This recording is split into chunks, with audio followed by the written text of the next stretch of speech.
sights to show you? Hell yeah.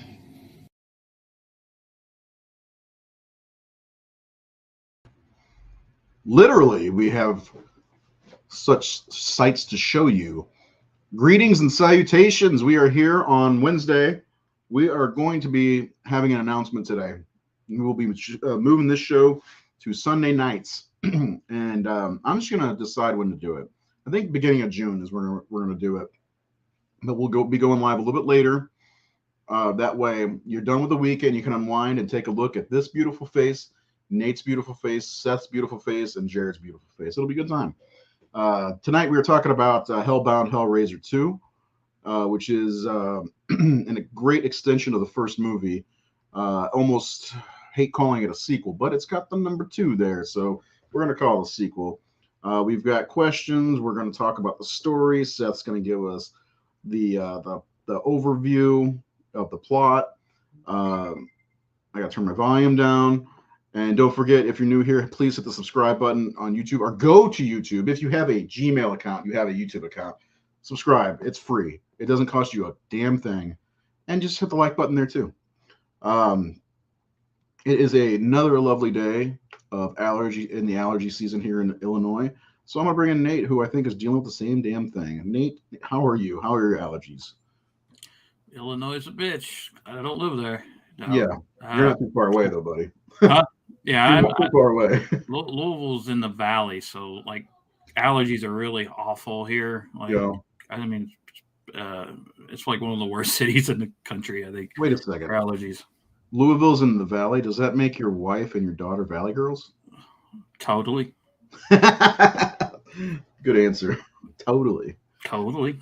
All right. Well, so I wanted to ask. I almost asked you before we started the show, but you're not like a big fan of the Hellraiser series in general. I know you like the first one. You appreciate Clive's work, Clive Barker, and well, is this one you don't visit very often? Hellraiser 2. I've probably seen Hellraiser 2 4 times, maybe. Like I don't know why. I just need to get around and just watch them. The franchise, because I've only seen the first 3, and then I saw the Craig Schaefer one, I think. The 5th one, and the remake. Well, not the remake, the newest one, the latest one. There's a multiverse. Yeah. So, yeah, it's not one of those series that I have a problem with. It's like the first one is so fucking good. You're right. And I don't think any of the sequels, at least the ones I've seen, are in the same league. I mean, I like the new one. Of course, fans will tell you that sucked. But I liked it. And I do like 2, but you know, there's some things about it that. Okay, good. So this won't be a complete love fest. I mean, yeah, this won't be a total love fest. I don't dislike the movie at all. Right. I'm excited to hear what issues you might have, or what what's going on. I don't know everything about this world. I read the book, The Hellbound Heart, but it's been decades really since I read it.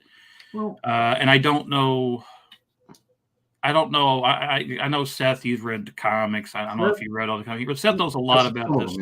This franchise. Seth is a resident Hellraiser sycophant. So I'm here to learn from Seth tonight. Yes. Seth is. This is definitely going to be a Seth heavy episode. So that's why I'm going to leave me and you talking for about 45 more minutes. Then Seth can come in. And dumb it down, and he can come in and like correct us. Yeah. Okay. Yeah. Get your red pen out, Seth, and start saying no. Bloodlines is good. Actually, Nate, I would say that if you watch 1, 2, 3, and 4, that kind of wraps up a main storyline. With Bloodlines. Which Bloodlines is 4? 4th one, yeah. Okay. But you may have seen it. I don't know. Is that like the historical? Is it like when they go through history or something? Yeah. So it starts off with the creation of the lament configuration, and then I need to watch that. I like it. If it's streaming, I'll check out Bloodlines. I think it is. Not on Shudder though. They only have the first 2. Okay. Our dear friend Sean Sheridan saw the first Hellraiser, was decent. No desire to watch the rest. Dude, watch 2. 2 is fantastic. You're out of your mind. Except we'll see what Nate says. Seth, our resident sycophant, you love Hellraiser no matter what. Am I wrong? Even the bad ones. which are Even more the- bad than good in this series, unfortunately. Even the only two bad ones in the series. Oh my god. Which two are the bad ones then? I gotta know. Hellworld and Revelations. Okay. Should I I stay agree. away from those? Are they No. worth anything? You gotta watch them. I gotta watch them. First of all, Henry Cavill's in them. And plus, Is one of those the ones they just made to keep the rights to? I think both of them are, aren't they? Are they both? Well, yeah, Revelations. Which one's with like chubby face pinhead? Yeah, that's Revelations. That's Revelation. Okay. Yeah. That one's terrible. But There was a lot of potential in that one. there's some good to be had in that movie in Revelations. I'm gonna rewatch it, but like the end, I think is really good if I remember correctly. But yeah, Seth likes Inferno quite a bit. Hellseeker has a great ending in my opinion. Inferno's the one I saw, right, with Schaefer. Yeah. Okay. Yeah. I remember liking that, but it felt like it wasn't even attached to Hellraiser. It felt like they just threw Pinhead in the movie, from what I remember. What's your pleasure? That's what it felt like. The series. That's why I got the idea of the series. Like they're like, well, we could make this a Hellraiser movie if we just throw Pinhead in this. And that's kind of what they did, though, isn't it, Seth? I can't imagine them doing that with other icons. You know, like No. let's just throw Freddy Krueger in this script. But it's got the girl from The Ring in it. It's weird because like the Weinsteins, that they wanted to hold on to the rights. They, even with like Revelations, they did a rush job production so they could secure the rights, but they never wanted to do anything. They didn't really want to invest any money into it. They just don't want to lose it. Yeah, but I wonder if it was a cash cow in the video market, because that's the only way. After the fourth one, that's the only way you could see these things. That's the problem with Hellraiser. Is it came so late, to the game, and that big VHS boom that it did. Like once Silence of the Lambs came along, horror took a big change, and like so much of stuff like Hellraiser and Jason, or a lot of these movies just became straight to video, cash grab type things. That's how they handled it until Scream came out, and then they're like, well, let's make everything like Scream. And I'm surprised there's not a Scream Hellraiser movie, or maybe there is. I haven't seen it yet. Go ahead, Hellworld, but he's gonna tell you. Hellworld is Scream. Hellraiser. Hellworld. Like the weird thing is, like, the whole meta thing has no place in fucking Hellraiser whatsoever. No, so in Hellworld, when like all these people know about the Cenobites and all this shit, it's like, how the fuck do you know? How do you fucking know this shit? So that's why it just doesn't work, Yeah, totally. You would have had to escape them if somebody knows about them, right? I'm sorry, I'm trying to finish my dinner. Yeah, but like it became like such a big thing where like there was like this shitty looking video game based on it that all these people were obsessed with, and I don't know, just didn't work. Yes, we have a great article on thehorrorsyndicate.com that Seth wrote about the true villain of the Hellraiser, the first two, Julia. Check that out. It's actually a great read. Even though Seth was a piss poor writer. And I don't know everything, but from what I understood, she didn't want to come back for it anymore after Sue. Is that what it was? Like she was supposed to be like the Hell Queen or something at the end of this movie, and be the franchise, but she didn't want to do it. Yeah. So there's like Pinhead. Yeah, that's kind of what Barker wanted to do, was to have it be more focused on her than say the Cenobites, and unfortunately she didn't want to return. So, which is a shame because she grew into that role. She's the best thing about the films. Yeah. Well, she's a stage actress, right?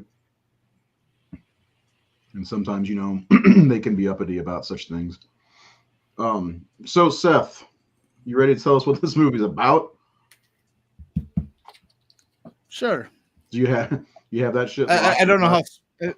I'll probably be less snarky this one, but so I see. When you really love a movie, he loves it. Snarky. Can't be. But if it's just okay for you, an asshole. Well, I was thinking about it, and like I just couldn't come up with anything. Like I don't know, it's weird. Because of the problems of the movie. Shut your whore mouth.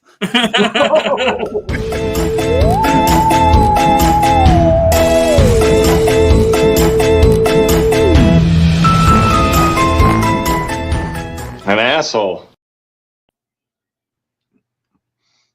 All right, go ahead. All right, so Hellraiser 2, it kind of begins really where the first one left off if you just kind of leave out the last 30 seconds or so of the first movie with the house blown up and the monster coming out. If you just forget about that stuff, then Hellraiser 2 immediately picks up where the first one left off. So one side you have Kirsty, who is taken to the Chennard Institute. No one believes her about what happened at her father's house, and she sees what she believes to be her dad asking for help, and so she kind of becomes determined to find a box to get to him, to save him, to get him out of hell. Meanwhile, you also have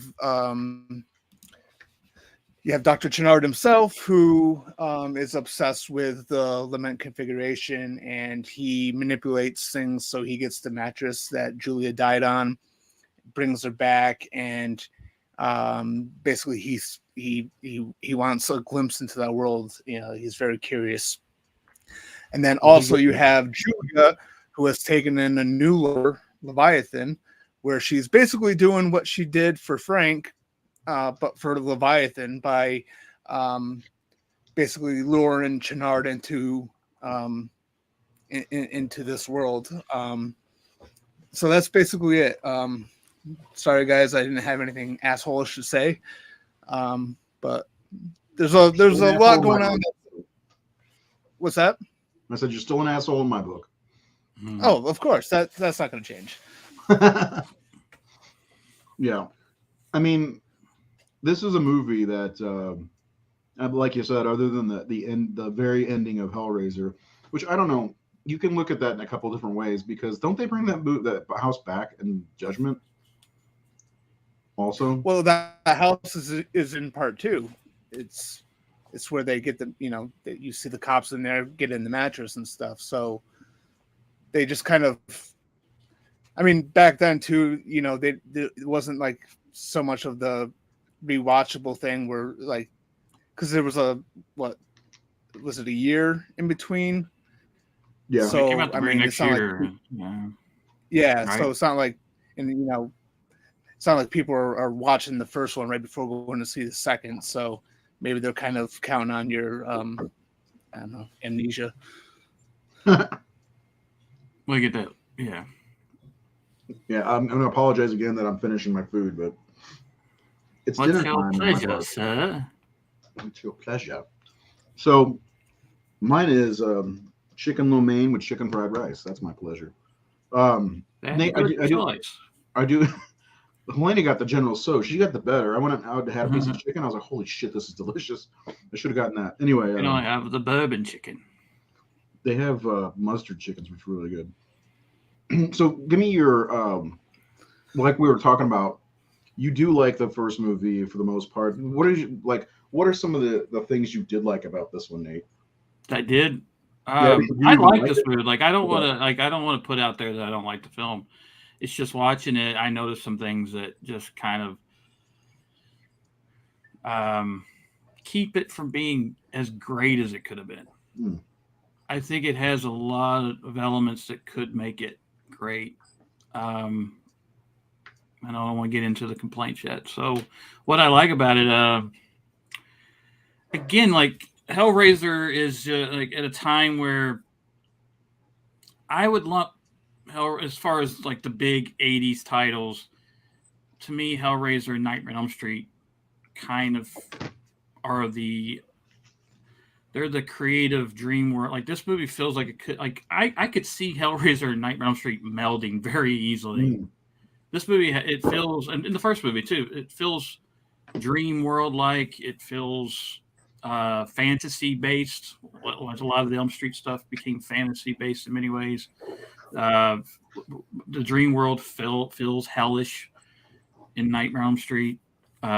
They go to hell in the movie. So you could look at stuff like in this movie and say Dream Child, and think, well, I could see those two worlds being the same world, or even like New Nightmare had the ending of that could have been like, I could see Cenobites walking out of that set,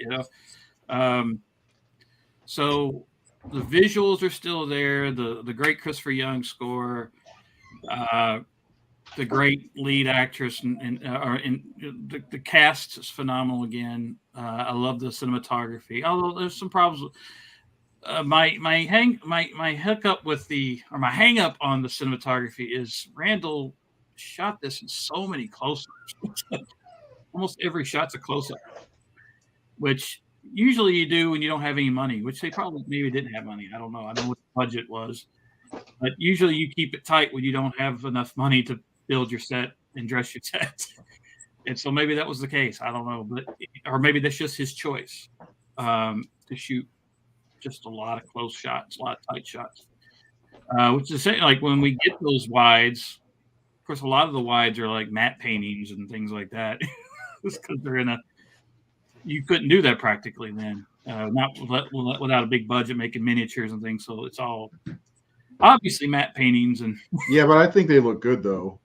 They hold up. They're charming because it's fantasy, with the aesthetic of the movie. It works. It doesn't bother me. I don't look at it and go, oh God. I look at it and go, it was the time. Everything looked like that. Everything had, unless you had George Lucas money, it looked like that. So I remember watching.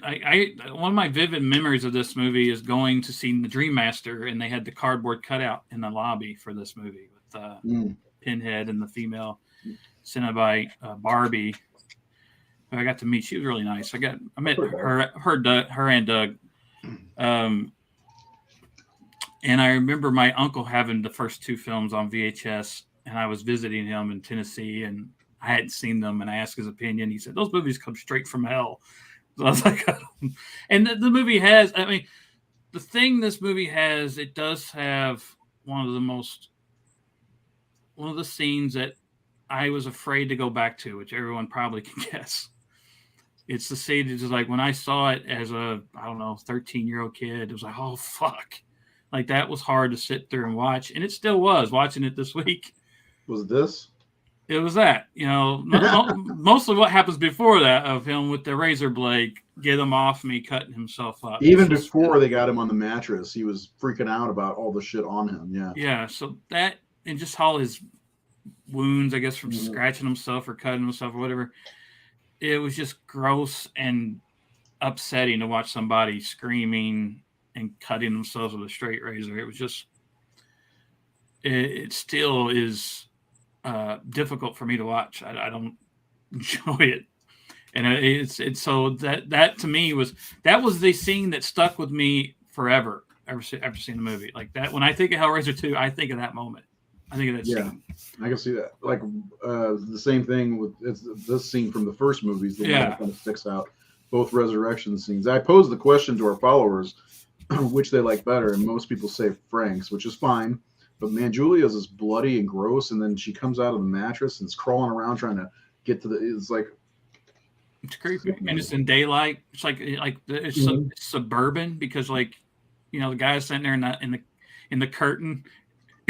Looking, and it's like it just feels like very relatable, I guess, because of this guy's in the curtain watching, and it's like this is happening in a room. It's like this is madness. Like, what the fuck is happening there? And they set that up though really well with Kirsty and not believing in fantasies and all this different stuff earlier in the movie. I mean, this is still pretty early in the movie, but.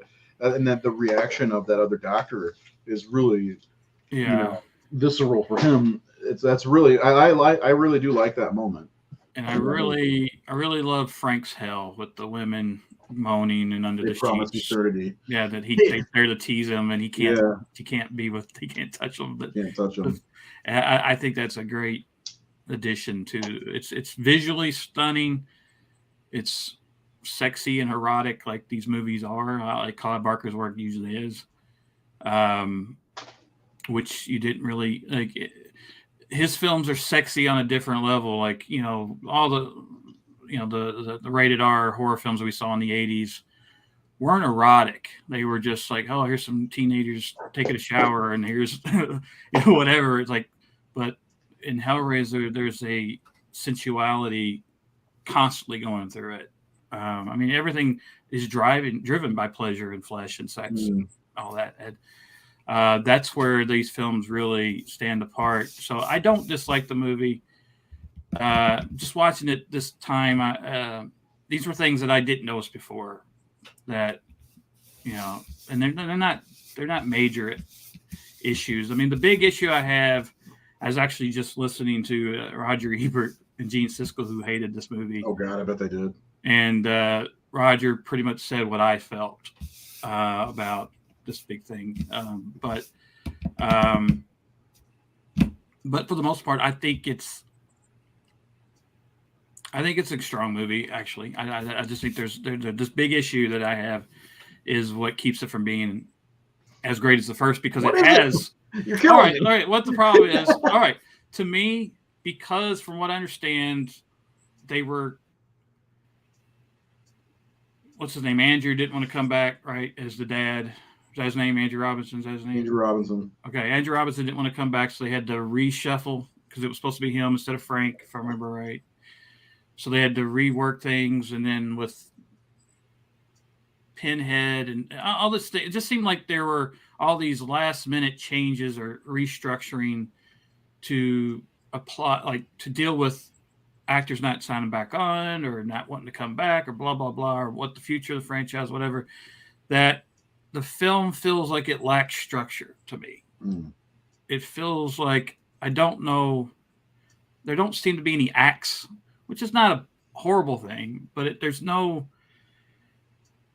I'm watching it and I'm going, what the fuck? Like, where are we at and what's the point? And where, like, it just becomes like, we get this resurrection of Julia, and then we're like Kirsty's in hell with the deaf girl, or Kristen Parker, basically. Yeah. She's even dressed like Kristen Parker, and haircut too. Yeah, and it's weird, you know.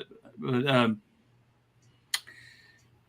I just felt like I'm looking at it, I'm like, there's still 40 minutes left in this movie, and it feels like it's third act, you know, and I'm like, so.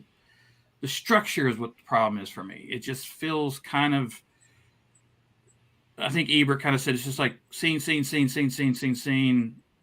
Girls walking in hallways, and you know, and it's almost like they didn't know what to do with the Cenobites. The Cenobites were what was marketed, but they're almost like, you know, Boba Fett or Darth Maul. They're just there to be cool, but they're not developed enough, or they're not. Like what is, I mean, there's things there, but it just feels like there's a lot of things they're trying to say and accomplish without being able to do it, or I don't know. It just, there feels like it just feels a little messy as a movie, as a narrative, as a story. A lot of great ideas, a lot of cool stuff, but it doesn't have, like, the first movie structured very well. You know, you can follow along. Here, I'm like, I don't remember exactly everything that's happening, because everything is so all over the place, and they're in hell, and and all these things happen, and that's my problem. I just felt like I as I was watching it, I started to get like, I started looking at my watch. Really? I'm like, what? Where? This feels like it should be wrapping up, but it's still got like almost an hour left. And how much is left? You know, like where's it going to go? I felt like this one, the pace is a lot quicker than the first one. And it's fast. It goes by fast for me. It's fast, but it's like, it's like, I don't know. It's hard to put my finger on of what it was, but I think this is structure. I think it, and again, it could just be because of all the things they had to navigate around because of actors and changing scripts and rewriting this, and who knows? I mean, maybe it's because it was rushed into production 1 year later. I don't even know. Maybe, I think it was like greenlit before they even finished the first movie, or in post-production of the first movie. So I don't know how much time, was it a full year between them, or was it less? But maybe it would have benefited with a year between, like at least another year or 6 months, to deal with the whole cast problems and realizing that all right, so she doesn't want to come back, so let's make this more of Pinhead's movie then, if we're gonna make him the franchise from here out. Because they kill him in it. It's like, well, like it feels like it's finite, like there's nowhere it's going to go after this, and it feels like anything after this is kind of like Friday the 13th 2, where you're like, well, fuck, Jason's dead. What the hell is this? He drowned, right? He's a kid. Apparently not. But I'm not ragging on them because I don't think anyone did a poor job. I think there was a great film in it that I just think it could have been stronger without those problems. Okay, so to answer your first question, or one of your questions, the first one was released in September of '87. The second one went to the Toronto International Film Festival in September of '88. So I guess the production was 1 year. Yeah.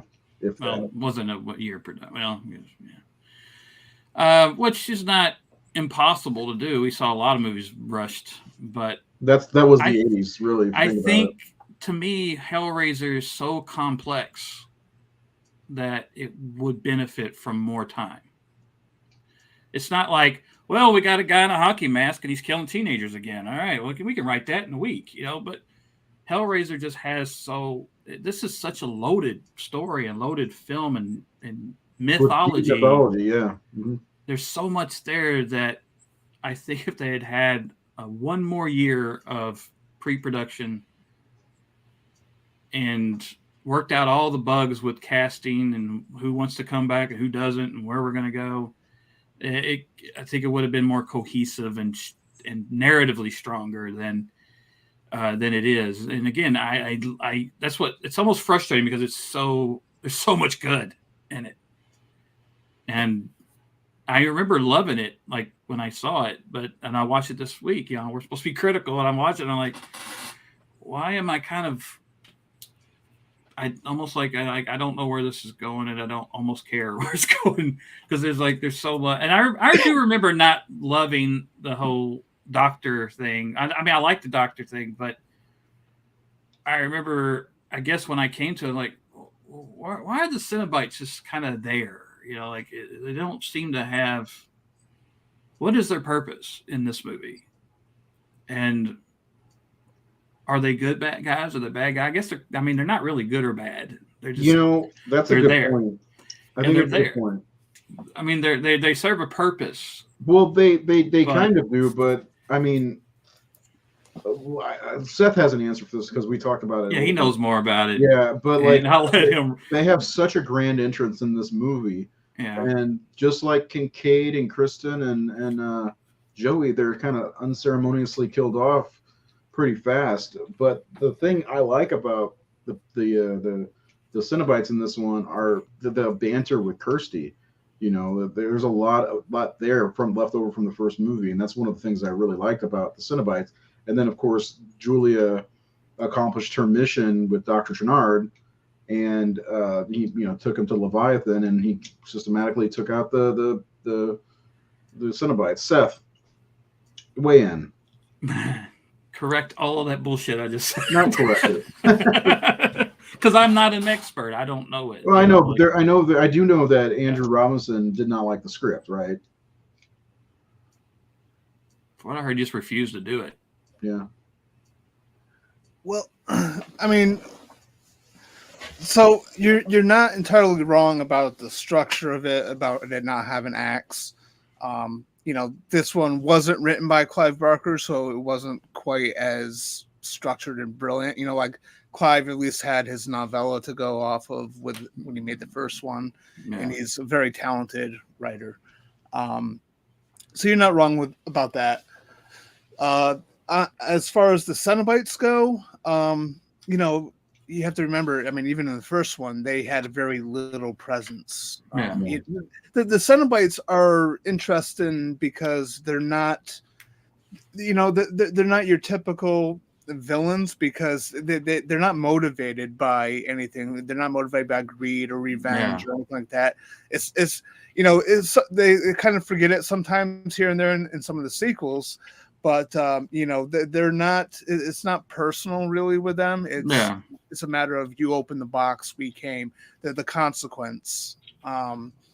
And which I love that he's like the girl solving the puzzle, and he's like, no, it's not her, it's desire that called us. It's that motherfucker over there. So I like that about them. They're like police of hell or something. There's something about them. Oh yeah, there's something really interesting about them. That again, I felt like I call them the Boba Fett. Like they're the cool looking ones in the movie that don't really totally like the audience made them more important than they were, to where they're overlooking like you've written this whole thing about Julia and how amazing the character marketing did the same thing though. I mean, and people don't talk about Julia. Like they talk about fucking Pinhead, and it's like, dude, this woman's story is shit, man. Like she is awesome, and she is. Everything about her in these two movies is awesome, and it's like no one talks about her. And Claire Higgins knocked it out of the park in this one, in my opinion. Go ahead, interrupt you. Cenobites. Yeah. Well, that's the thing. I mean, because like Hellraiser or even the Hellbound Heart, though that refers to the person who opens the box, and I understand where, I think I was telling this to Ray last week that, the Cenobites are like a window dressing. They put them on the poster for good reason. It gets people in there. They're cool looking. They're the great designs. Phasma. Yeah, but they're barely in the thing, and then of course, I think they relied on them a little too much for 3 and 4. Just my personal opinion.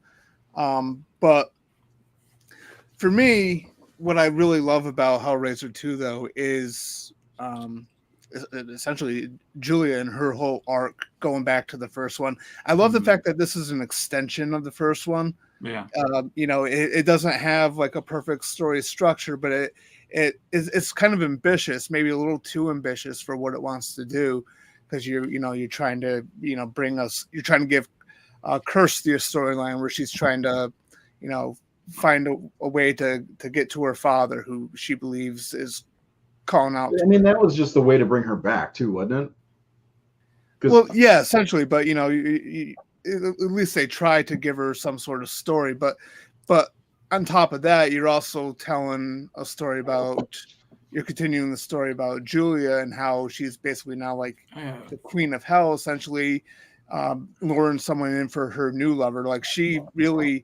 went from, as you saw in the original, in the flashback scene, she like almost seemed kind of innocent. And then Frank kind of brought the bad out in her. And then she found her true calling, I guess, in hell, by basically again doing to Leviathan what she was doing with Frank, bringing them people.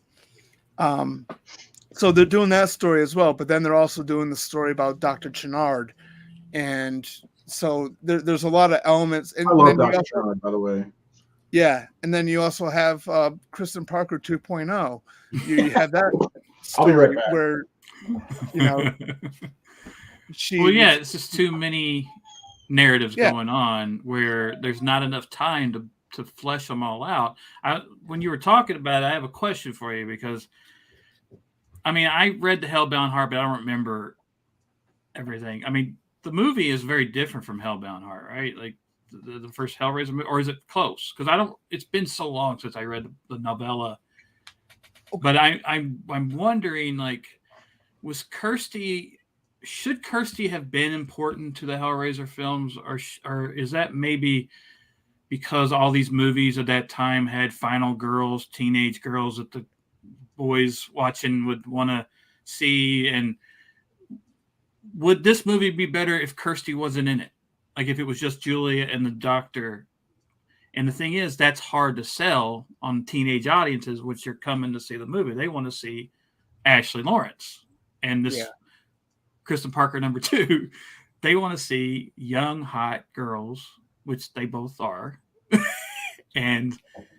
But does it cloud up because I almost felt like even watching first Hellraisers, like Kirsty almost feels like a a distraction from the story that's going on. Like, why couldn't this just be about the father and the husband and the wife and the seduction of the love triangle thing? It's like, why can't it be an adult story only instead of let's bring a young girl into it? And so I don't know. Was that? I always wondered, like, is Kirsty? Because to me, A Nightmare on Elm Street is like about Heather or Nancy and Tina and all that. The Fridays movies were about those characters, or Laurie Strode is the main focus of Halloween, but Kirsty doesn't seem like the main focus of Hellraiser. But she's there, but it's almost like, is she necessary? Well, yeah. So to kind of to go back to the Hellbound Heart. So the first Hellraiser is a pretty close adaptation of the novella. There are some differences. So in the novella, the character Larry Cotton is named Rory Cotton, and Kirsty is in it, but she is not Rory's daughter. She is a friend of Rory's. She kind of has like a little crush on him. Mm-hmm. It's kind of like they like longtime friends type of deal. So she's older. Right. So she's roughly around the same age as Frank and I believe like 26. They said she was in the novella.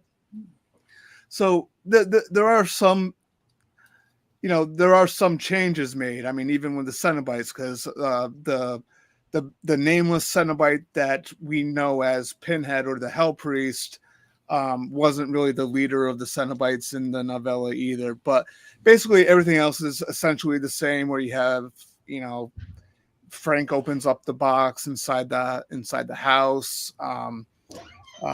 His brother and his sister-in-law move into the house after, and she had the affair with Frank. So all of that's there. She willingly brings Frank people. She's actually, in the novella, she's less compassionate towards her husband.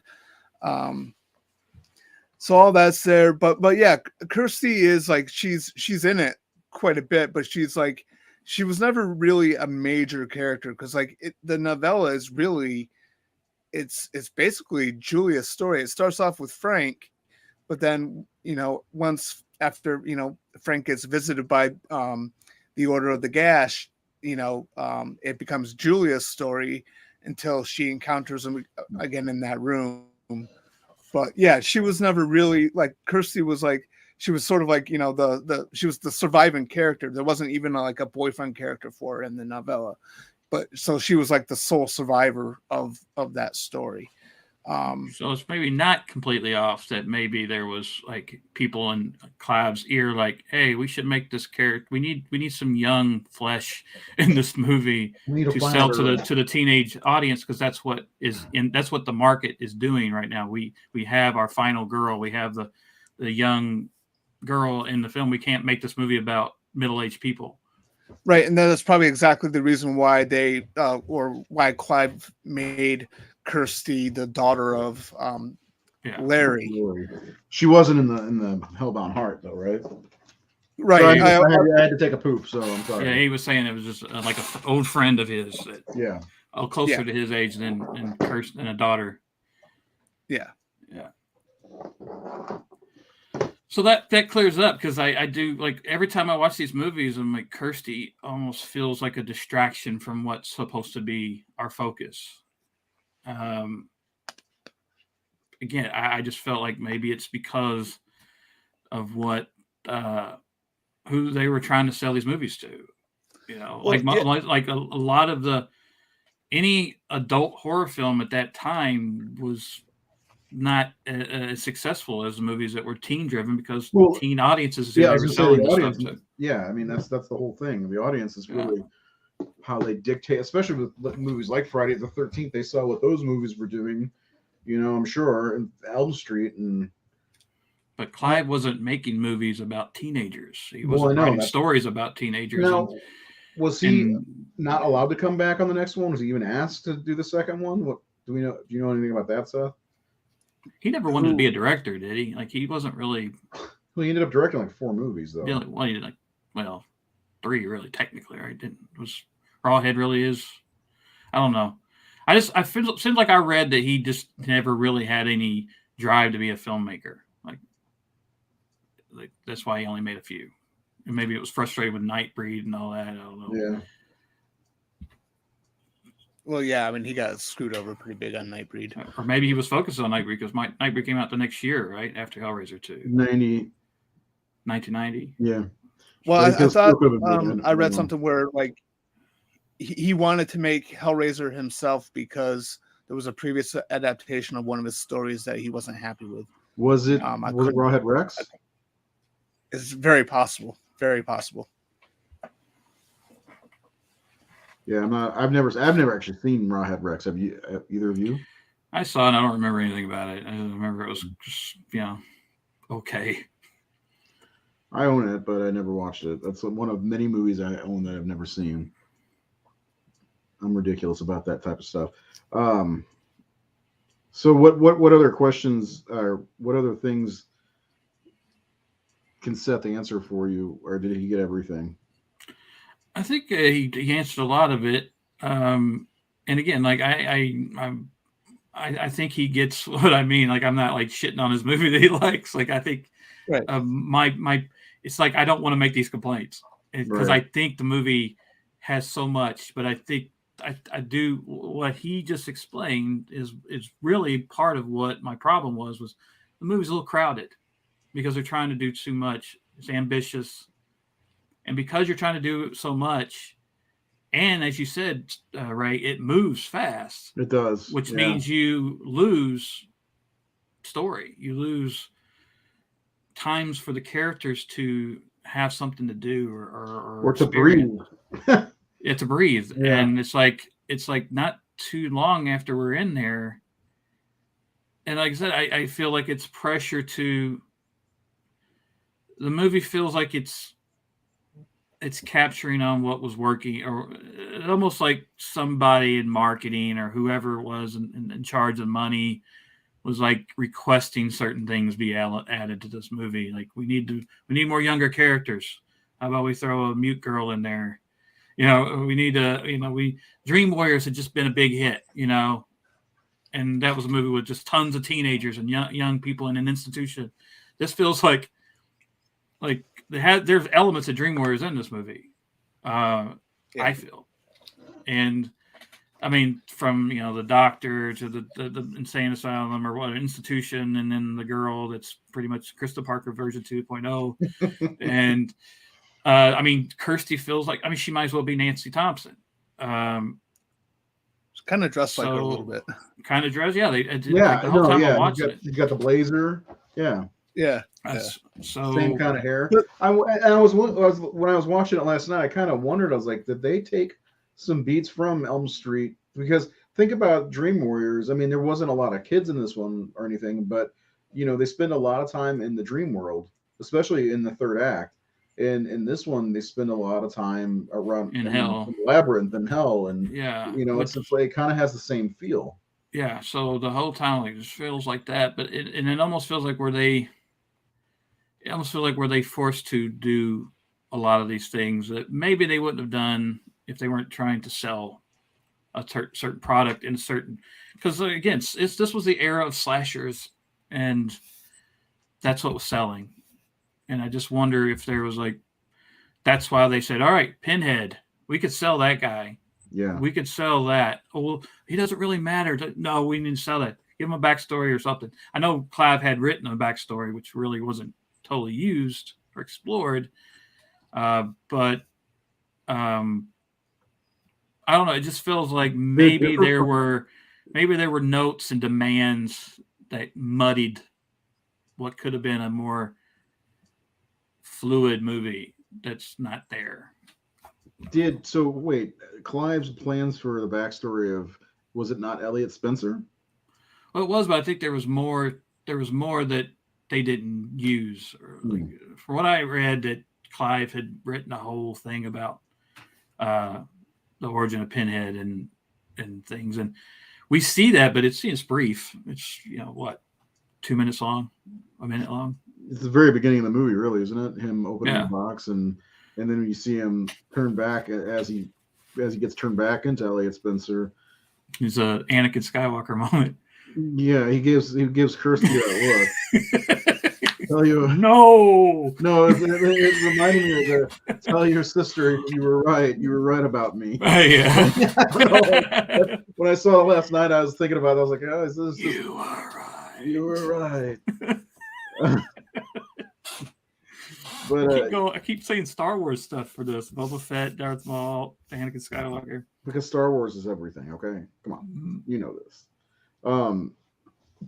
Seth, so you've done a lot of heavy lifting with the knowledge in this one. Tell us, I know you've got a lot that you want to say. Yes. About this movie. Let's hear it. I want to hear it. Wow. Because I know you love the Hellraiser movies. You are, don't you fucking deny it, you are sequel Seth. And this is your favorite of the series. So is it your favorite overall? Or just favorite sequel? Yeah, favorite overall. All right. Right, but and I have to say though, it's a very small Close. Margin. Close. Because the first two Hellraiser movies I would definitely for me personally, I put in my list, like a top list of my favorite horror movies.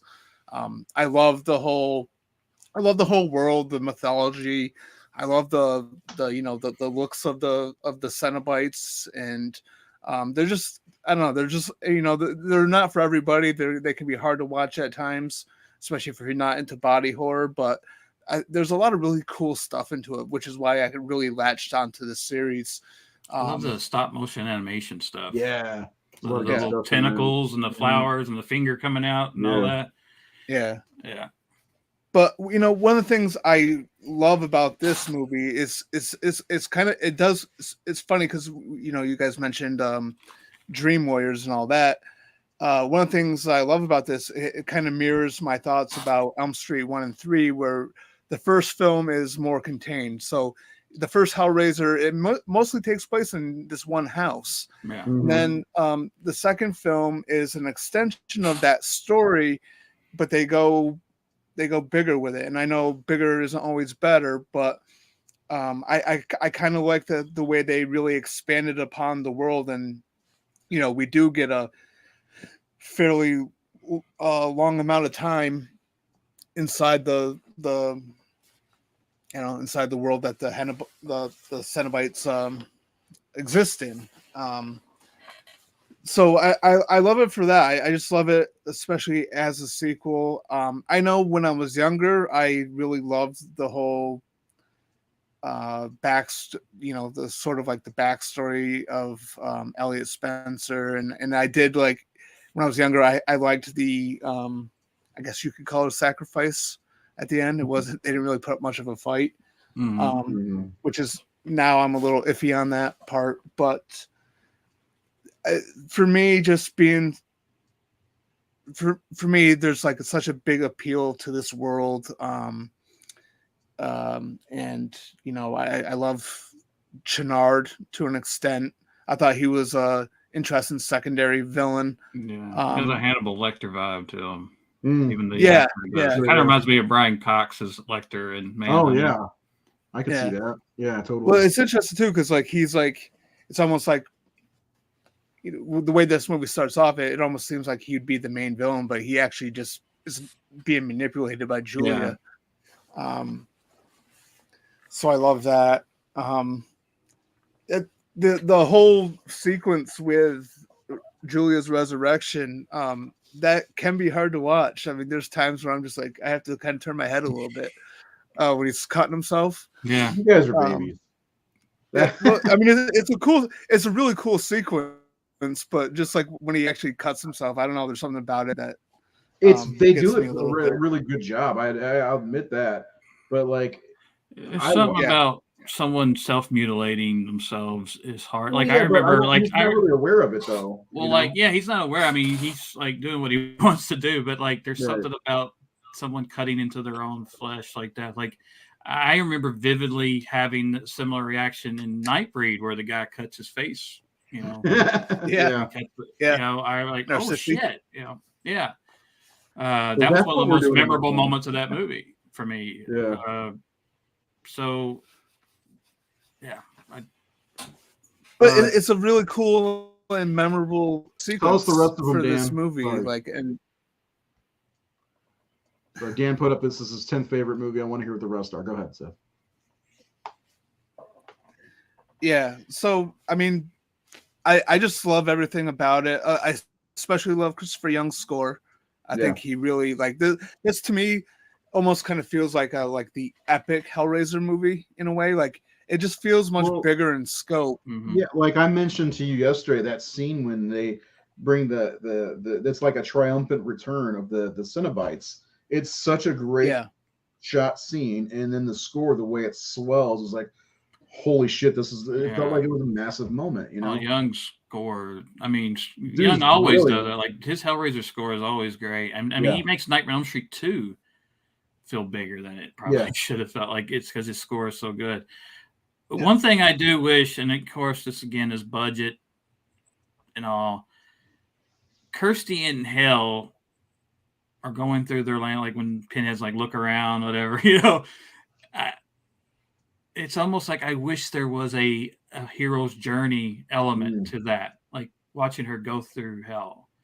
It's almost like it's a lot of corridors and then Frank's hell. It's almost like I wish there was like a never-ending story element to it. You know, almost like you're a labyrinth, like you're going through like Dante's Inferno almost. Yeah, Dante's Inferno thing where we're going to, like, it's almost like a missed opportunity, and it's because it isn't Kirsty's story. It's Kirsty's story and the doctors and Julia's, and there's just not enough room to make that movie. But imagine tack on another 30 minutes of this movie and give Kirsty that hero's journey. There is that point that you're talking about right before this scene here, where Julia pops back up. You know, you get that feeling that they are going through different levels of hell. Yeah. And then I get what you're saying completely, because while I do like that quite a bit, and I do like this movie quite a bit, I think you're right. There is a missed opportunity there where you could have seen more other people who've opened the box and what kind of hell they're in. You know, it's like we talk about in Dream Warriors. I like the element in Dream Warriors where, you know, Taryn's in her own little world and Will's in his own world, and all they're going through these steps and these different things. I would have loved to seen Kirsty doing that. Yeah. And to me, it would have gave the movie a little more structure. But again, as like Seth said, it's like there's so much they're trying to do in this one little movie that we don't have time to breathe and explore those options or those possibilities. Maybe they again the lack of time to write the script, the lack of time to film it and edit it and everything. So I just think this movie, Hellraiser in particular, you don't handle Hellraiser like Friday the 13th. You take your time with it. And I just wonder if this had more time, how much better could it have been? I think that's what this movie, to me, it's not bad. It's kind of like, you know, people talk about like, well, you know, Dream Master didn't have a lot of time, but somehow it worked. Like a lot of people don't think so, but Dream Master works. So what you're saying is it's not widely recognized as a good movie. It doesn't get enough respect. What you're saying about Dream Master. Some guy tried to argue with me and Seth about that on the show the other day. That Dream Master is well, anyway. Dream Master is popular, I think, to a certain age group who saw it at that time. Yeah. Because it was at the very fucking height of Nightmare on Elm Street in its popularity. Dream Warriors brought a whole new element, a whole new MTV era to it, and Freddy was everywhere in 1988. What did I say the other day, Seth? If you were there. What did I say? Well, the guy tried to argue. He's like, well, it made the most money. I was like, it's on the heels of Dream Warriors. This is the height of Freddy Mania. There's a show. There's so much merchandise. Of course, it made the most money. You know, it doesn't mean it's everybody's favorite movie. Sorry, we don't need to talk about Elm Street again. But that to me, that's it doesn't always work. And again, the complexity of this story would have benefited with more time, a little more time in the oven. I think, because it is. There's enough there to be incredible. I mean, it could have been better than the first movie. I mean, Seth likes it more than the first movie. Seth says it's better than the first movie. Seth, you were going to say something like 15 minutes ago. Do you remember what your point was going to be? Oh, you guys are talking about the missed opportunity, especially with the, like, say, the hero's journey and how, and going through the different levels. I think that'd been cool too, because Pinhead even tells Kirsty, I think in the first one, that her father's in his own personal hell, and maybe something that was cut. Yeah. So it would have been cool to see Andrew Robinson back in this, but I don't want to take away from Frank, because I thought it was great seeing Frank back in this one too, and see how Julia gets him. You know, she gets her revenge. He made her into a monster, and she became the better monster of the two. She had more of the, you know, the power because of, you know, Leviathan. I love that. I love that he's like, I knew you'd come back to me, and she rips his heart out. Yeah. Nothing personal. Well, because I mean that was something even from like the novella, because like in the novella she truly loved Frank. You know, she was obsessed with him, and she was willing to do whatever for him, and she wanted to, you know, leave with him. But then first time she met him. Yeah, but you know, but like sort of like towards the end of the novella, when Kirsty comes back, and you know Frank is like a little bit more of a attracted to Kirsty, because she's sort of like the more unattainable for him. Again, in the novella, they were not related, right? So okay. there's not that. But I mean, you got to think too, with Frank being someone who he is, he goes for the, you know, the stuff that would be considered taboo, right? He's not above incest. Right. Well, it kind of makes sense for the Frank of the movies to be like that. It makes it more icky in the movie too. Yeah, like he's a total sleaze character. Yeah, my favorite line in the whole movie. You know, it's Frank, Uncle Frank. You remember? Come to Daddy. What? You know, like that creeped Helene out. She watched Hellraiser for the first time the other night. She's like, I hate that guy. I'm like, yeah. Go ahead. Sorry. But yeah, but like Julia starts to see the way that he's sort of like acting towards Kirsty at the very end. So like it almost seems like she realizes at some point that for him it was just, you know, a fuck buddy.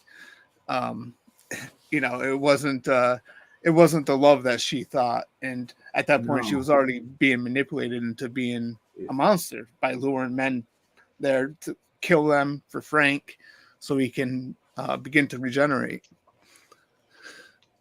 Was he ever going to regenerate fully like Julia did? Because Julia did rather fast. You know, she had a lot of bodies in there. Yeah, Chernard really went to work for her. Well, it's very possible, because I mean, if you think about like Frank, it took him a little while. I mean, he came back essentially from a couple of drops of blood from Larry. Whereas when Julia's resurrected, there's a lot of blood from that guy mutilating himself. So she was already sort of, when she first comes back, she's more advanced. She looked like a cup of Jello. Yeah. And it's funny, because I was thinking about it the other night when I was watching this. Like, I never really think about that, where, you know, like you know, in the first one, Frank has this like amazing resurrection scene where we see like him piece himself back together, where we don't get that with Julia, but her scene is just so awesome that you kind of like forget about it, or you don't mind. You think that could be that, like, Frank escaped hell, right? But she's actually working for hell, right? Like, exactly. That's a good point. Yeah, exactly. She says that she was allowed to come back. Leviathan allowed her to come back. And then also too, Chernard has a lot of people in his attic. Yeah. He's got a lot that of There's a lot patience. about him, man.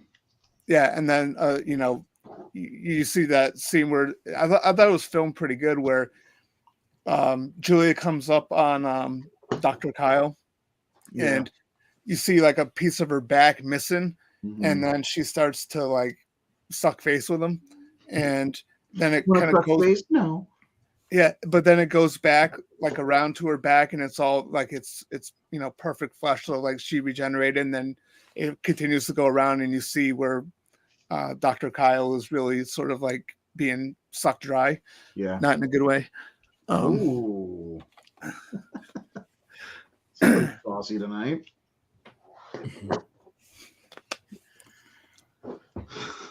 Yeah, but I think it's very possible that you could look at it as a you know, potential hole in the logic of the series, or you could look at it as She had one benefits.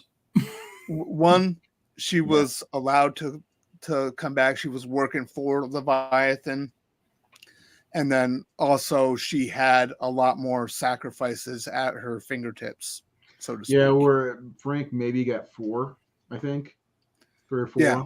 And there, I mean, there's a whole room of bodies up there. And yeah, I mean, she had to Right. pick the litter, and most of them were in deep. She had to give decomposition. the doctor motivation to do what, bring her and Leviathan souls, I guess. Or Yeah, I wonder people. though if he would have been just happy with her as is, all skinless Julia and whatnot. That's okay. Well, I'll get to that. I have a question. One of my questions was about that. So, Seth, anything else you want to add before we start getting into that stuff? Your suffering will be legendary. Even in hell. Even in hell. Yeah, I guess just one more thing. One of the things one of my favorite scenes in this is it's where Kirsty is talking to the Cenobites, and she wants to make a deal again, and they're like, you know, no, whatever. But like the way that it's shot, where it's like, you know, you have the Cenobites just sort of like spinning around as they're talking to her. I thought that was really cool. I love it. Yeah. Yeah, it's a really cool scene. Definitely a top moment in the movie. My favorite scene is the one that you guys cringe about, because I love everything about the way it's a great scene. I love to see it. It's not cringe in a bad way. It's like no, yeah, right. I get it, but like I watch that scene. I don't watch it like, yeah, oh, cut yourself again. Yeah, come on. Yeah. No, but like, you know, I watch that scene and he gets the guy onto the mattress. There's already got all this blood on it and stuff, and just the way she comes back, and then you know what he's trying to do. But like then the arms pop out, and it just like when it doesn't, you think, okay, this is it. Then she wraps her legs around it, and then it's like slides on the floor too. It's like so fucked up. It's just, I like scenes like that in a horror movie. That's what I think that's one of my favorite parts. But yeah, even in the scene where that Seth was talking about, and the introduction of the Cenobites into this one, and of course the transformation of Dr. Chenard, and when you see him for the first time, when he recommends amputation. Yeah, well, that scene where we first see the Cenobites again is really cool. You know, you have Kristen Parker 2.0 opening the box, and like everything's just like flying around the room, and the walls open, and the Cenobites slowly walk out as Christopher Young's music is just on fire, and it's just it's a great moment in the. It's almost like the heroes are back. Yeah. The boys are back in town. There's just it's a fantasy element. Like I could have seen that shot in an early or mid '80s fantasy kids movie in many ways, like Labyrinth and things. Like even like there's a shot every time I see it, it makes me feel like I'm watching another like a James Cameron movie or something, where it's the tracky shot of the blonde girl just walking through, or like on the platform with the wind blowing her hair and the sky or the blue sky behind her. There's just a shot. They did it twice because she's on that level. And every time I see that shot, like I could see that shot in like Aliens or something. Or I don't know. There's just something about some of the images. I like this. I like the lighting in the films. Yeah, I don't know if it had the same cinematographer as the first one, but I wouldn't be surprised. Yeah, you could tell. Yeah. It looks. It's like watching Nightmare 2. You could tell Haken lit that movie. Like it looks like, look wise, it does not skip a beat from the first movie. No. Well, it's kind of like Halloween 2, where you have like this. You don't have the same director coming back, but you have like the same crew Dean coming back. Cundy, and it looks Yeah. exactly, yeah. Another one of my favorites is when Julia kind of first sort of reveals everything to Channard and kind of pushes him in the box, and you see like the wires coming to his head and like the stuff that she's saying as she's backing away, and you have like that blue background. It was, I mean, that's the cover image of my article on her. Yeah, I do like that shot. I'll pull that up just so everybody can see what the article is. But I also love when he comes out and he says something along the lines of "to think I hesitated." It feels so great. Being in that new form, the Cenobite, because he's a Cenobite, right? Essentially, right? Yes. Yeah. All right. So before we get into my questions, I got a couple things I want to show off. So we did an episode on the first Hellraiser 3 years ago or 4 years ago, and our community gives it a 91%, and they gave this one an 89%. So you can tell that this one is very much almost as well received as the first one, which I think is great. I also wanted to. Oh, I forgot I had this like that. Like, look at that. That's amazing. Great fucking effects work and makeup work on Skinless Julia. You got to admit how great that is. But coming up next week, I want to make sure everybody knows who watches the show and wants to watch along with us. We are talking about Summer of '84 next week, which I believe is streaming on Shudder, probably Tubi because everything's on Tubi. And then after that, we're doing a movie for Jared called The Neon Demon, which is on Prime. And we will be getting into The Wicker Man shortly after that. And at the end of the month, we will be finishing up with The Howling. The dates are probably going to change because I think we're going to go to Sundays. But those are some of the things coming up. And then Nate, we were talking today because I watched Beetlejuice. Because I've been obsessing over it the last few days. So we're going to do it in September. We're going to make it September if that's okay with you guys. We're going to do a Tim Burton month. We're going to do, and it doesn't matter if they're all horror or not. We'll do Sleepy Hollow. We'll do Beetlejuice, which is a horror movie, right? So Sleepy Hollow, right? Right. No, I know. Sleepy Hollow, no question. Yeah. But the next two may be a question. But we're going to talk about Edward Scissorhands, and we're going to talk about fucking Ed Wood because Ed Wood is a brilliant fucking movie, and Martin Landau is off the chain as Bela Lugosi. So, plus Johnny Depp is really awesome in this movie. So we're going to venture out from horror a little bit, but Ed Wood is, he technically made one of the worst films, and it's kind of a horror film anyway, of all time. It's about a horror filmmaker, so yeah. So we're going to talk about that. So we're going to give some respect to Tim Burton, who may not be a horror director completely, but he has some great horrific gothic elements to his work. So not Cage's Wicker Man, no. It's the one with Christopher Lee, the original from. It's the 50th anniversary this year. So yeah, so we're gonna definitely do that in September, and we've got other stuff lined up for the rest of the month. But you have to every time we put a video up, you have to hit the like button. Like right now, there's only 3 of them that I can see.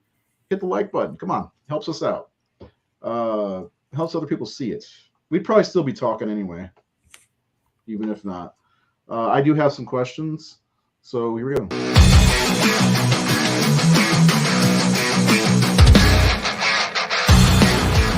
Not a bad question, Bert.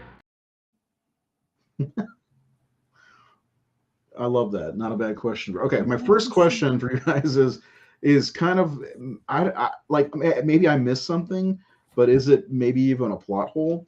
But how did Kirsty know that the mattress could be part of bringing Julia back? I don't understand how she knew that. I don't think she didn't. I don't think there's a way for her to know that. But she did. She knew. Yeah. She flat out says when they say she overhears them talking about the mattress. Destroy it. Yeah, she says destroy it because. She knows. I don't because Frank was brought back because I'm guessing he was in the house when he. Did she see him?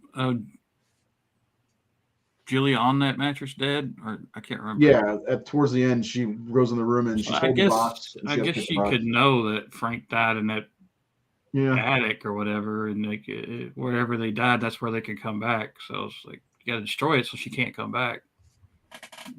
Okay, this question from Seth. Oh, did you have more, Nate?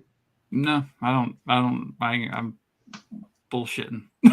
And all these questions that we pose, we want to hear from anybody in the comments as well. Did Leviathan intentionally create Channard to eliminate the current Cenobites because of Frank's escape? Like, was it a punishment for letting, because they say in the first movie nobody has ever escaped them, and then we find out that Frank did in fact. I mean, they did clean up their mess, but yeah, it was Leviathan creating a new batch of, starting with Channard, of Cenobites, like a punishment. No, it seems like Leviathan could have just killed him anyway without this guy going through all that trouble. Yeah. Like, I don't know. I think it was just Channard being egomaniac. So like he became like he had power, and I mean.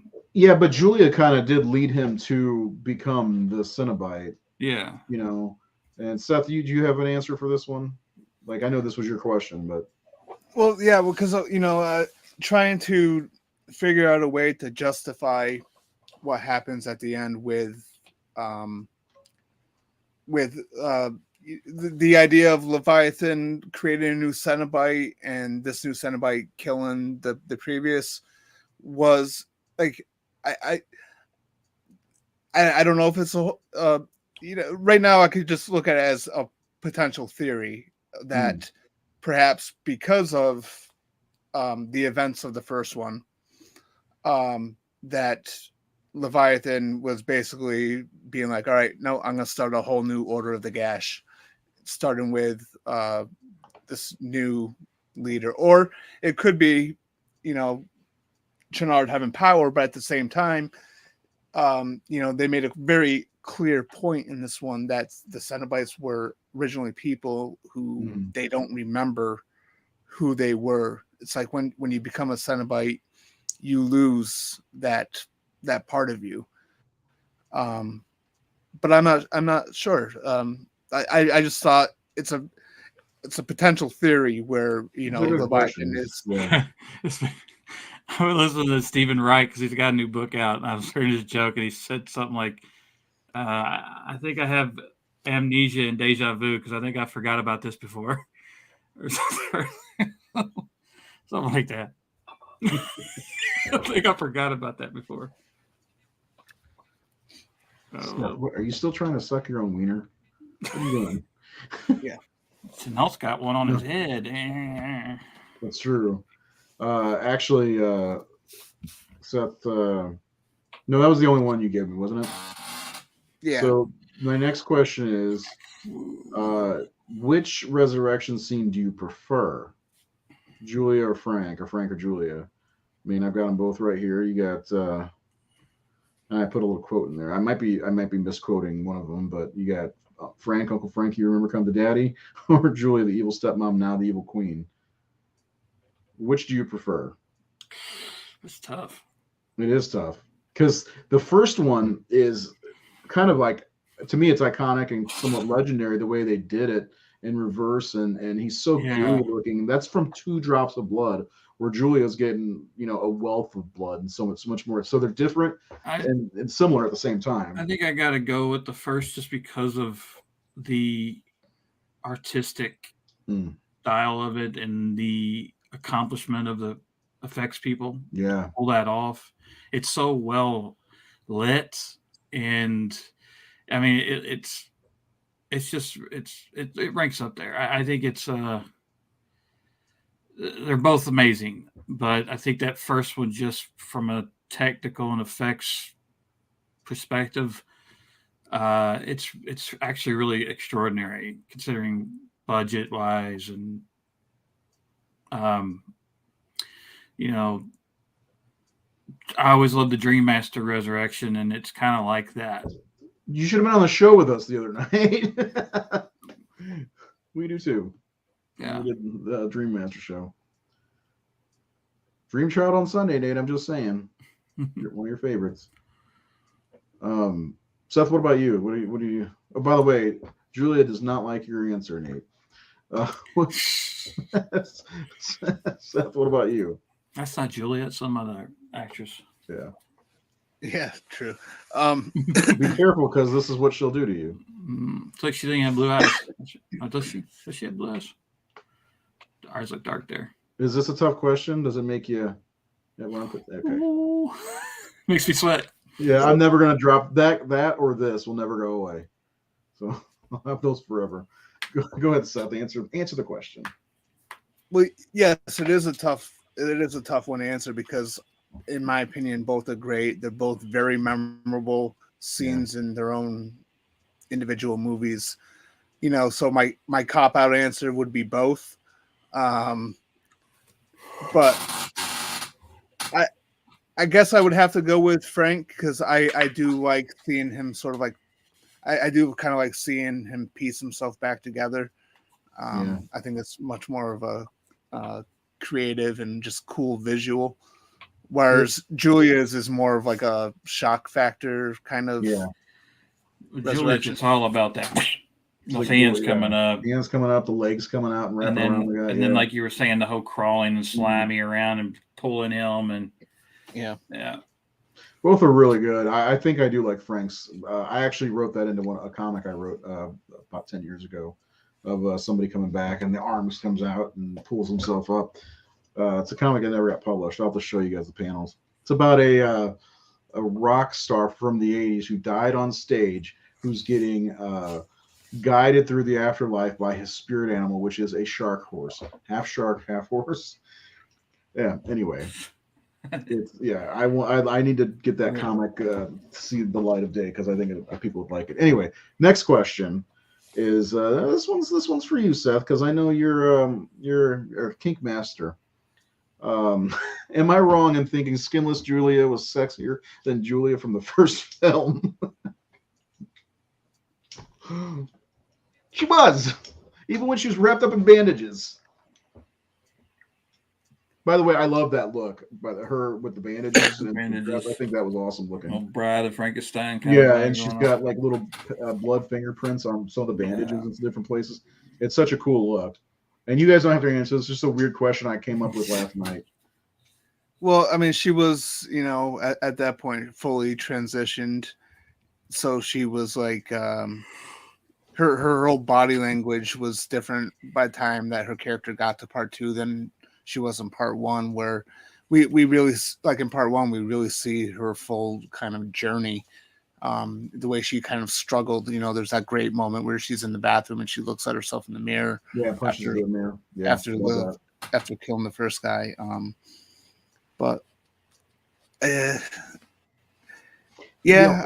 I don't know. Oh yes, I guess we could say the actress playing skinless Julia was sexier. I don't know. I wonder who that was. I wonder if it's just like in Dream Master, they got Linnea Quigley to do that. Like she's the one who pushes her chest out. I don't. It's I'm not talking like sexy in a whoop type of way. Bullshit. But just like the way she carries herself, Yeah, that's what I mean. The body language. Right. She has the body. She has the seductiveness. Whoop. I like that. That's gold, man. By the way, before I get to the last and most important question, I do want to show off so everybody can check this out. But Seth's article over at thehorrorsyndicate.com, it's called Underrated Horror Villain Hellraiser's Julia. And that's that picture he was talking about. I gotta say, I mean, Claire Higgins, that hair, you even see it later in the first movie where she becomes more like a sexy throughout the movie. The more evil she becomes, with like her hair pulled back and shit. And yeah, but this is a really good article that Seth wrote last year, I think. Was it? No, shit, it's almost been 2 years already. Yeah, there's Skinless Frank. Hey, look at that handsome man. So, speaking of handsome men, I love Larry. Like, look at her there. That's you picked some good images for this one, Seth. I have Yeah. to say. There it is again. That must be your go-to. Anyway, check out that article. We've gotten a lot of views on it, I believe. Yeah, 1,100. It's pretty good. So check it out. It's over at thehorrorsyndicate.com. I will put the link in the comments for anybody who wants to check that out. It's an absolute great read. Seth, he does a pretty good job. Okay, last question for me, and it's just as plain and simple. And I already know the answers from you guys, but I want to hear the answers also from anybody watching. If you're watching now or later or whatever. Holy shit! Something just popped up on my screen. I can't get it to go away. It says welcome. Get the fuck out of here! I don't want to see this. Go away. Just open the box. Yeah. What's in the box? All right. Real talk. Is Hellbound a better film than Hellraiser? Nate, I already think I know your answer, but go ahead. No. No. Okay. No. That's a flat no. Seth. Okay. Yes, this is Here we my go. look. This is my favorite. Again, just a hair more than the original, but I think the original is a better made movie. It's got a better story. It's definitely more of a personal story about a couple of characters. It doesn't try to be too big. This one does have flaws. It certainly does have flaws. Yeah. So I would say that the first film is the better film of the two, or of the entire franchise. It is objectively the best film in the franchise. Even though I do love part 2 a lot. Yeah, favorite and best are two different things. Some people don't understand that. Yeah, I was just gonna say it. A lot of people do not understand that. You're correct. And so they give their favorite movies 5 stars. You're like, oh, is that really? The good thing is, for the most part, on our ratings, they do even out quite a bit. In some ways, it's even worse because I just posted Barbarian, our #1 film from last year, and it's only a 79%. I'm like, what the fuck, people? That was definitely my favorite film from last year. I think Nate, it was one of your top 2. Seth, I think you're on the same page. Anyway, let's wrap this bad boy up in a nice tight bow with some final thoughts. Nate, final thoughts on let's do final thoughts on the first 2 Hellraiser movies, if we could. I mean, I think like Halloween 1 and 2, they're good companion pieces. I think if you watch the first movie, you gotta watch the second one, and you could stop and leave it alone probably after that. Yeah. I do think a little more time on the second one would have helped, without having to face all of the obstruction that they probably faced with actors not wanting to come back and things like that. But I don't. It's one of the good sequels of the 80s. I don't know. That's a fun top 10 list. Top 10 horror sequels of the 80s. Let's do it. Can we do it? Not for the show, but personally. Okay. I'll expect your list in 4 minutes, Nate. Okay. No, just joking. I'm like the guy. I'm like Kieran Culkin and Scott Pilgrim. I've already got it typed out. Like, because you're Frank. You do that. I'm Frank. An asshole. So, all right, I'm gonna head out. All right, man. Have a good one. Thanks for always hanging out, of course. Yep. All right. See you. Seth, final thoughts on the first 2 Hellraiser of 11, right? There's 11 of these. There's 11. Yep. Yes, Hellraiser 22 is pretty great. I loved it. Yeah. We did a show on that last October. Yep. Oh, by the way, anybody looking forward to Artbound Terrifier 3? Go ahead. That's what happens when I'm up till 4 Yeah, I mean, Hellraiser 1 and 2 are 2 of some of my favorite horror movies, period. I absolutely love them. I adore them. Like Nate said, they're great companion pieces with each other. Mm-hmm. I always feel compelled after this one to just immediately go to the second one. Yeah, same here. Yeah. But then I also feel compelled to keep watching them. Like, last night I watched part 3. Yeah, but there's I feel like for me, there's a sense of urgency. After watching the first one, man, I'm really looking forward to watching the second one. But I watched 2 yesterday because I decided to space it out a little bit. But I'll watch 3 eventually, but I'm not ready for it yet. You know what I'm saying? There's no sense of urgency because I think one of you guys said, I think it was Nate said that it does wrap the story. It could just wrap the story up with the first 2, not the only 2, but Well, it does because the story was never about the Cenobites and the Order of the Gash. It was always about Frank and Julia, and it was about their characters. That's such a weird name. Yeah, basically, they're just the Cenobites are just like one little sect. They're one little faction in hell. This is something that Clive dives deeper into in the Scarlet Gospels and also in the comic book series, where there are different factions. There are different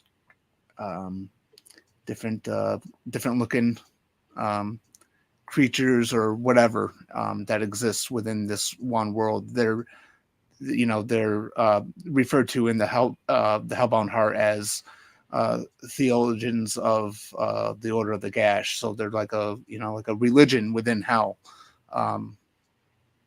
So that's I've been working on a sort of like a deep dive article on Hellraiser. So I've got a lot of information just floating around in my head right now because of that. So that's why I use technical terms, referring to Pinhead as the Hell Priest, stuff like that. You just want to sound like a smart guy. I think that's what it boils down to. You think it's, I'm going to do this, that. But really, you're just trying to sound like a smart guy. But really, what you are is an asshole. Right? Well, you can be smart and an asshole at the same time. Those things are not,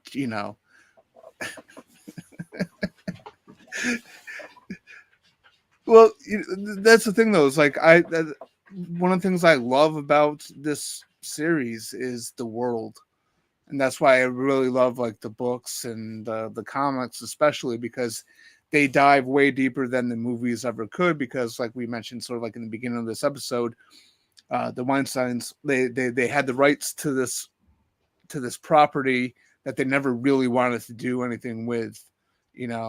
For some reason, they just wanted to take other scripts and put Pinhead in them so they could keep the rights, which is a shame because after, especially with part 4, because part 4 I thought was really cool, and especially if you read Peter Atkins' original script for Bloodline, it's really cool how they kind of dive into certain stuff. But I don't know, I just love Hellraiser. Maybe you should do an article on that.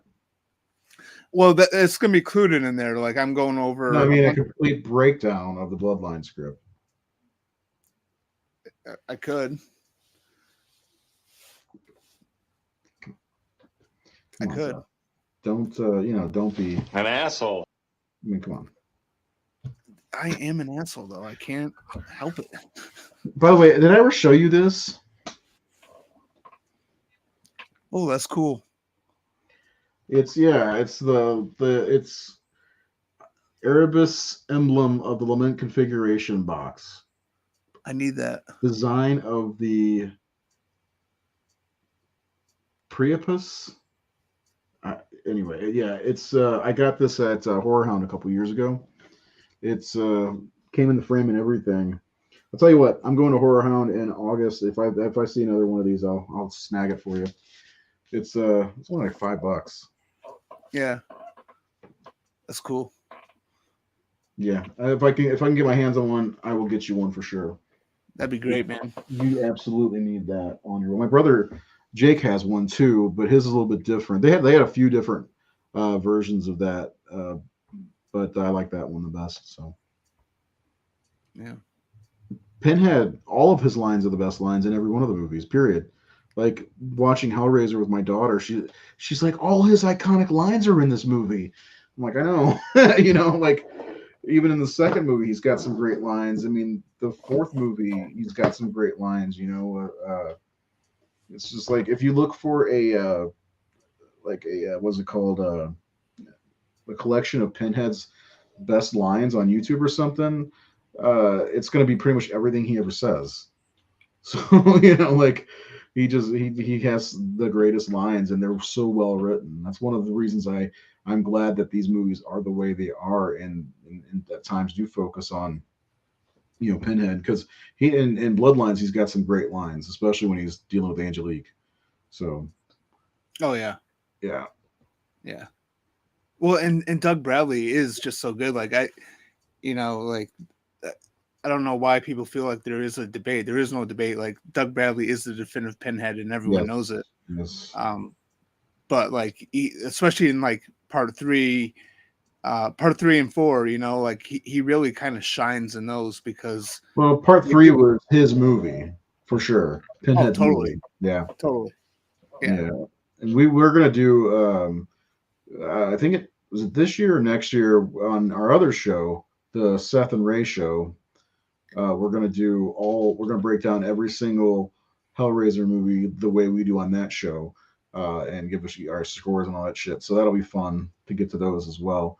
But yeah, there's no denying that the first 2 movies are the best. But I'll go out on a limb and say you could take the first 4, and you've got 1, 2, 3, and 4 if you're doing a ranking. Even though I do like Judgment and I really like 2022, I still think the 4th movie is really good. You got Kim Myers in it as well. You got Angelique, who is awesome. So wasted character in my opinion, but awesome. Yes. Maybe she's the Darth Maul of that movie, as Nate was saying. Darth Maul had ended up being bigger because of the Clone Wars and stuff like that, but she was written so much better in the original script.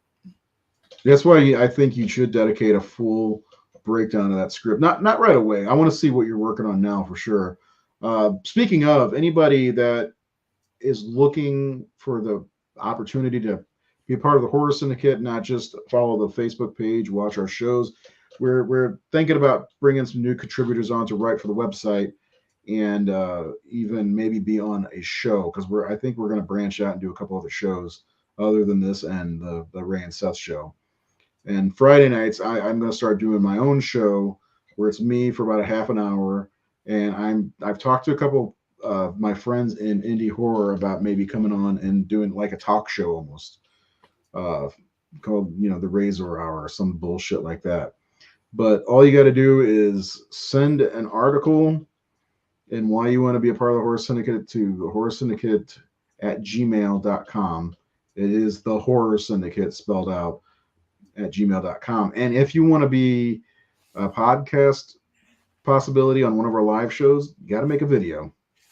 We got to hear your talk, got to hear your presentation. So you can make yourself a short, 5-10 minute video. Same thing. Send it over to the Horror Syndicate at gmail.com. Or also, I would say message the page and alert me that you sent an email, because otherwise I barely check the email. So, because, honestly, what we get emails for? Screeners for terrible movies. I don't have anybody to do the reviews of the screeners anymore. We used to have 2 or 3 people that were like feasting, for the screener stuff. And, just like Chuck and David Jeffrey. And there was a few of them that were like, yeah, give me the screeners. Give me all the screeners you can give me. And Jared used to do it all the time, but Jared's the busiest guy I know. But, yeah. There you go. Anybody who's interested, I know that I put stuff up on my personal Facebook page, but I would like to have a show every day of the week at some point. So anyway, me and Seth are going to talk about that now. You guys have a great night. We'll be back on Sunday with A Nightmare on Elm Street 5, The Dream Child. We will be doing that breakdown. And don't forget, Seth is an asshole. Yes. An asshole. Naturally. I'll say it twice sometimes. And then we may be doing Freddy's Dead on Monday next week, because I'll be out of town the following Sunday. And then we got to come up with a new night anyway, because we're doing this show on Sundays starting in June. So next week on May 24th will be our last Wednesday night show at least until I think September. So Nate's got something going on, which I'm very excited for him and his daughter. It sounds awesome. Some acting class for Shakespearean acting. It's really cool. Seth, there's anything else you want to say before we get the fuck on out? No. Oh, No. I have one last thing to say about Hellraiser 2. Oh, yeah. Go ahead. So one of my favorite parts about the whole thing with Skinless Julia is you get to see what the boob looks like underneath. I thought that was really cool. I haven't mentioned boobs the whole episode, so I had to throw something out there. You know what I'm saying? You do a little. I mean, that's what I did last night afterwards. I paused it right on that. You showed the movie your O face. Yeah, I showed up my O face and my, you know.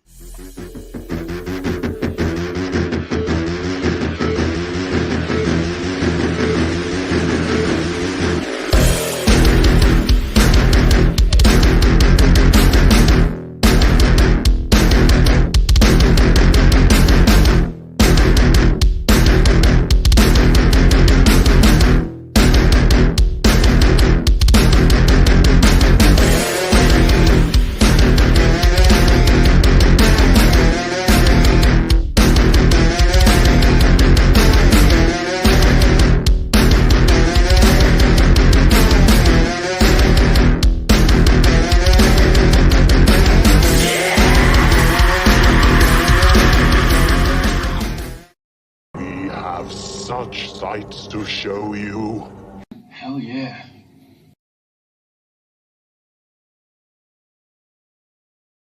Go do something else. We're done. Go.